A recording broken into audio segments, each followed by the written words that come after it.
मैं हूं प्रियंका संभव। आप देख रहे हैं मनी 9। यह है TV9 नेटवर्क की मल्टीलिंगुअल पर्सनल फाइनेंस वेबसाइट। अगर आपको लगता है कि बैंक फिक्स डिपॉजिट में आपका पैसा बिल्कुल सुरक्षित रहता है, आपको यहां पर रिटर्न भी अच्छा मिलता है और इससे बेहतर कुछ नहीं है, तो मैं कहूंगी कि आपको गलत लगता है, क्योंकि इससे बेहतर रिटर्न और आपका पैसा सुरक्षित रख सकता है पोस्ट ऑफिस सेविंग स्कीम। इसमें कई तरह के छोटे छोटे स्कीम्स हैं जिसमें आप छोटी सी राशि से ही शुरुआत कर सकते हैं।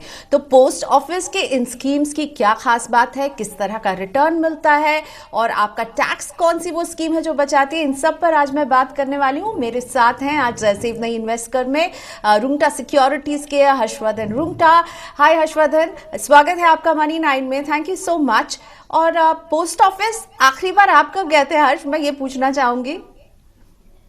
वेल, पोस्ट ऑफिस में खुद तो हालांकि बहुत टाइम हो गया पोस्ट ऑफिस में कदम नहीं रखा हूँ, क्योंकि जो आज की तारीख में मेल ईमेल से और कुरियर से काम हो जाता है। स्पीड पोस्ट और के लिए ऑब्वियसली ऑफिस से कोई ना कोई ऑफिस बॉय जाता है, और लेकिन मैं खुद पर्सनली तो पोस्ट ऑफिस में बहुत टाइम से गया नहीं। लेकिन फिर भी पोस्ट ऑफिस के कुछ सेविंग स्कीम्स हैं, इसलिए शायद हम उन पर ध्यान भी नहीं देते हैं। तो आप पोस्ट ऑफिस के इन सेविंग स्कीम्स को इन्वेस्टमेंट के लिए किस तरह का प्रोडक्ट मानते हैं, किस तरह के निवेशक के लिए इन्हें सही मानते हैं? वेल प्रियंका, अगर हम देखें तो ये एक फिक्स डिपॉजिट का एक सब्स्टिट्यूट है। तो ये डिपार्टमेंट ऑफ स्मॉल सेविंग्स के अंडर में आता है, जो पोस्ट ऑफिस के थ्रू ये इन्वेस्टमेंट किए जाते हैं। ना सवाल था कि ये किस तरह से हम इसे कंपेयर कर सकते हैं। तो वेल, पहली चीज, ये सेंट्रल गवर्नमेंट के हिसाब पे होती है, तो आपके पास एक सॉवरेन गारंटी रहती है कि ये पैसे बैंक, जैसे कि अगर कोई डिफॉल्ट हो गया तो आपके पैसे अटक गए, वैसे ही आपको इसमें प्रॉब्लम नहीं आएगी। दूसरा, इनकी जो इन्वेस्टमेंट अमाउंट है वो इतना मिनिमम रखा गया है कि एक आदमी 1,000 रुपए से भी शुरू कर सकता है। तो अगर आपकी छोटी बचत है, जैसे डिपार्टमेंट ऑफ स्मॉल सेविंग्स की हम बात कर रहे हैं, तो स्मॉल सेविंग स्कीम है ये। अगर कोई चाहे तो 5,000 10,000 रुपए से भी अपनी इन्वेस्टमेंट शुरू कर सकता है।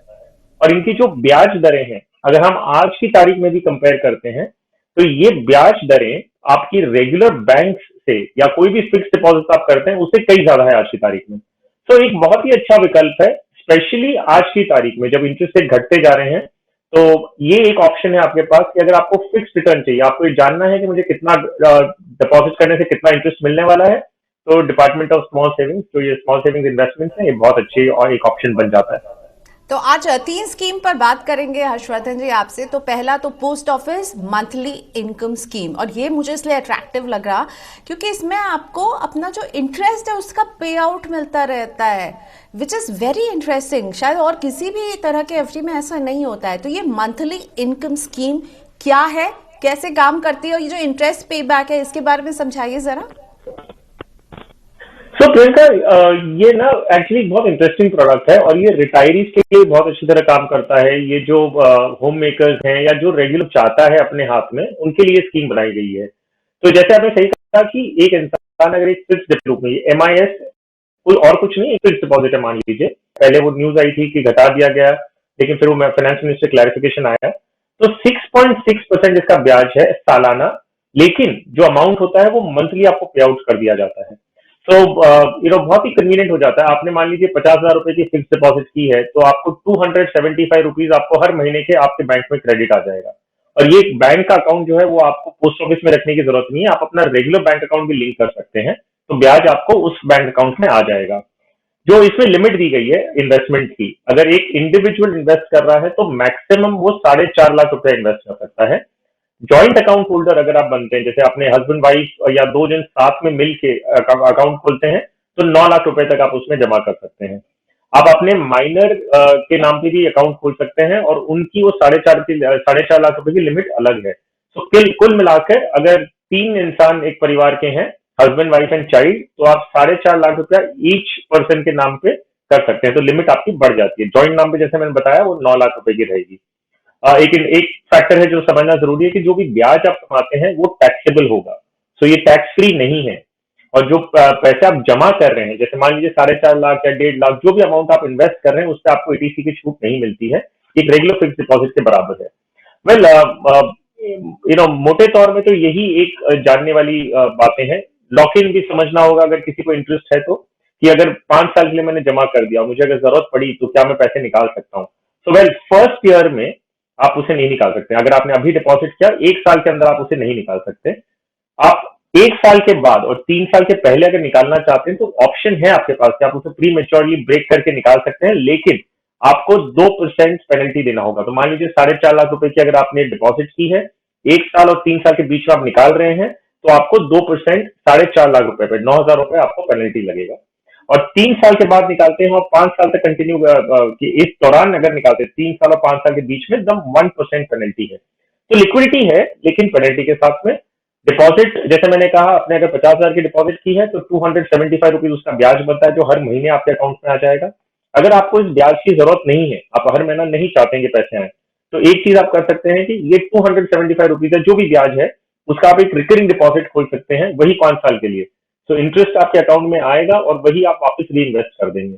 एक दूसरा ऑप्शन है कि आप एक एसआईपी कर लीजिए म्यूचुअल फंड में, जो इक्विटी या डेट जैसे आपकी स्कीम में करते हैं। आप तो इसे किस इंटरेस्ट तरह को भी से आप मैक्सिमाइज रीइन्वेस्ट कर सकते हैं। सकते हैं, आपके पास ऑप्शन रहते हैं क्योंकि आपको ये अलग से मिल जाएगा ये ब्याज। अब ये बताइए, जो मंथली इनकम स्कीम में आपने कहा ना कि 4.5 लाख जो है वो अपर लिमिट है, 2 लोग अगर करेंगे तो 9 लाख तक वो कर सकते हैं।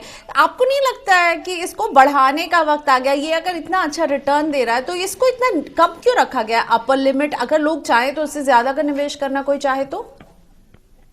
वेल, इसके कई कारण है। तो एक है कि ये इंस्ट्रूमेंट है, वैसे देखा जाए तो बड़ी डिपॉजिट ये सब के लिए नहीं है। सो आई थिंक उसकी लिमिट रखेंगे तो ही वो स्मॉल सेविंग होगा। ओके, ठीक है। अब आते हैं हम दूसरी स्कीम पर और वो है नेशनल सेविंग सर्टिफिकेट। ये कैसे काम करता है? इसमें मुझे ये तो पता है कि इसमें आप निवेश करेंगे तो एटीसी का बेनिफिट आपको मिलता है, यानी आप अपने एटीसी में इतना पैसा दिखा करके इनकम डिडक्शन ले सकते हैं। लेकिन काम कैसे करता है एनएससी? सो वेल, एनएससी की अगर हम बात करें तो ये भी 5 साल का डिपॉजिट है। आप जो भी अब आज अगर आप इस क्वार्टर में अगर एनएससी निकालते हैं तो आपका 6.8% के हिसाब से आपको रिटर्न मिलेगा। लेकिन पोस्ट ऑफिस एमआईएस के एवज में ये थोड़ा अलग है, इसमें ब्याज आपको रेगुलरली नहीं मिलता है।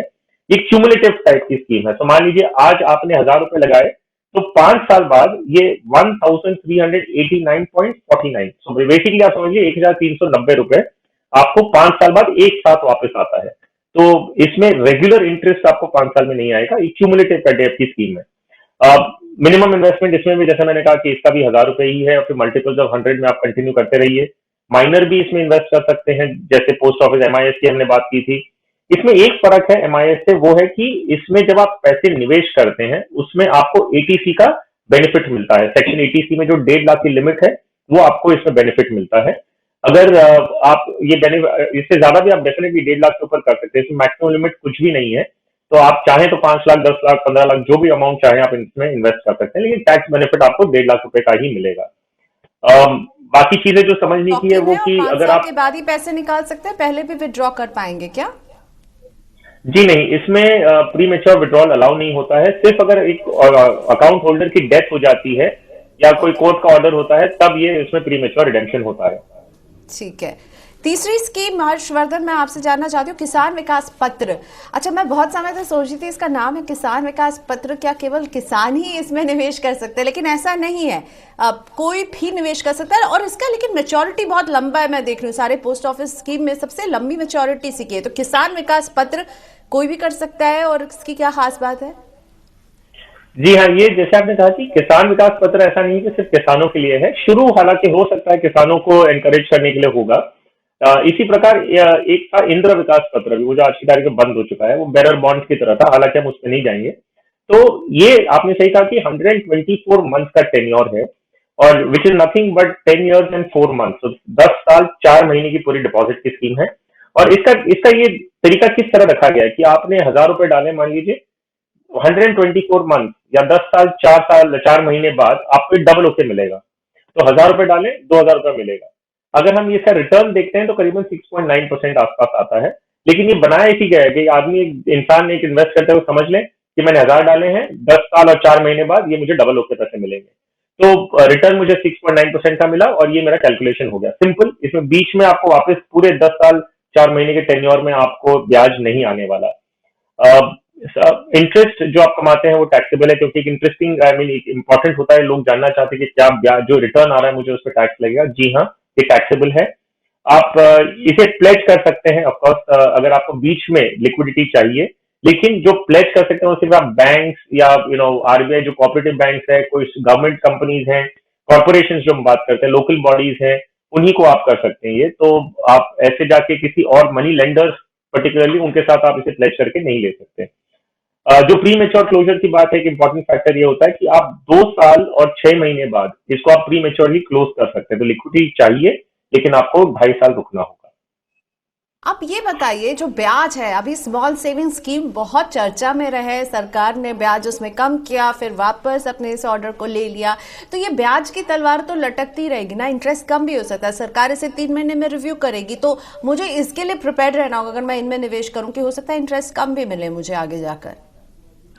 नहीं प्रियंका सर, एक्चुअली ये जो तीनों स्कीम्स की हमने बात की ना, इन तीनों स्कीम्स में अगर अभी इस क्वार्टर में आपने डिपॉजिट कर दिया, तो ये जो डिपॉजिट है ये आपको अगले 5 साल या 10 साल 4 महीने जो है हम बात की, ये वही रहने वाला है। ये एग्जिस्टिंग डिपॉजिट पे चेंज नहीं होगा। मान लीजिए जुलाई में जो नेक्स्ट क्वार्टर में ये ब्याज दरें घटा दी जाती है, तो जब कोई फ्रेश डिपॉजिट करेगा उस पे वो फ्रेश रेट्स आपको मिलेंगे, रिवाइज रेट्स जो कम हुए हुए रेट्स होंगे वो आपको मिलेंगे। तो आज की तारीख में जो आप डिपॉजिट करते हैं यही फिक्स रहेगा आपको पूरे टेन्योर के लिए। पीपीएफ में जो हम ब्याज दरें घटने की बात करें वो पीपीएफ और ये प्रोडक्ट पे इफेक्ट करता है कि वो लागू होता है सारे डिपॉजिट पे जो आपने पास्ट में भी किया है। लेकिन रिव्यू हो सकता है ना, 3 महीने में बदल सकता है, पर अगर मैंने निवेश जिस पॉइंट पर शुरू करूंगी वही इंटरेस्ट मुझे उसकी मैच्योरिटी तक मिलेगा। That's right, absolutely right. Okay, so interest कम हो सकता है, लेकिन आप अगर अभी पैसे डाल देंगे और मान लीजिए इसके 3 महीने बाद इंटरेस्ट कम हो जाता है, तो आपको वही पुराना इंटरेस्ट मिलता रहेगा जिसमें आपने निवेश की शुरुआत की है। अब मुझे ये बताइए, आप किन्हें सलाह देते हैं कि वो पोस्ट ऑफिस सेविंग स्कीम में इन्वेस्ट करें?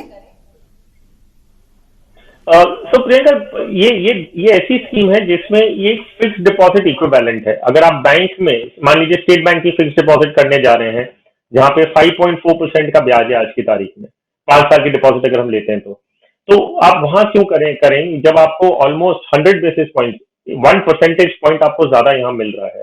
तो आप डेफिनेटली ये कंसिडर करेंगे कि फिक्स डिपॉजिट इन्वेस्टर्स जो रिटायरीज हैं वो चाहते हैं कि उन्हें हर महीने की एक फिक्स रकम मिलती रहे। तो पोस्ट ऑफिस एमआईएस बहुत अच्छी स्कीम है, हर महीने आपको ब्याज मिल रहा है एट द रेट ऑफ 6.6%, जो आपको कोई और दूसरा डिपॉजिट नहीं दे रहा। कई ऐसे इन्वेस्टर्स हैं जो म्यूचुअल फंड्स डेट स्कीम समझते नहीं है।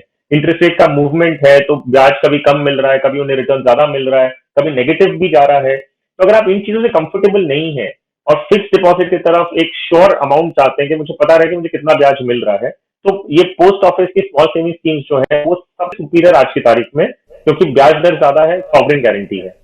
Thank you so much Harshvardhan, आपने हमारे लिए वक्त निकाला। तो जाहिर तौर पर पोस्ट ऑफिस सेविंग स्कीम आपके लिए, अगर आप कुछ कॉम्प्लिकेटेड प्रोडक्ट्स में इन्वेस्ट नहीं करना चाहते हैं, हाँ एक बात ध्यान रखिएगा, पोस्ट ऑफिस के सेविंग स्कीम में अगर आप इन्वेस्ट करना चाहते हैं तो आपको एक बार पोस्ट ऑफिस विजिट करना होगा, फॉर्म वहाँ पर भरना होगा, फॉर्म ऑनलाइन भी मौजूद है, लेकिन आपको एक बार फॉर्म डिपॉजिट करना होगा और उसके बाद ये स्कीम शुरू होगी। तो एक बार पोस्ट ऑफिस का चक्कर तो लगाना ही पड़ेगा।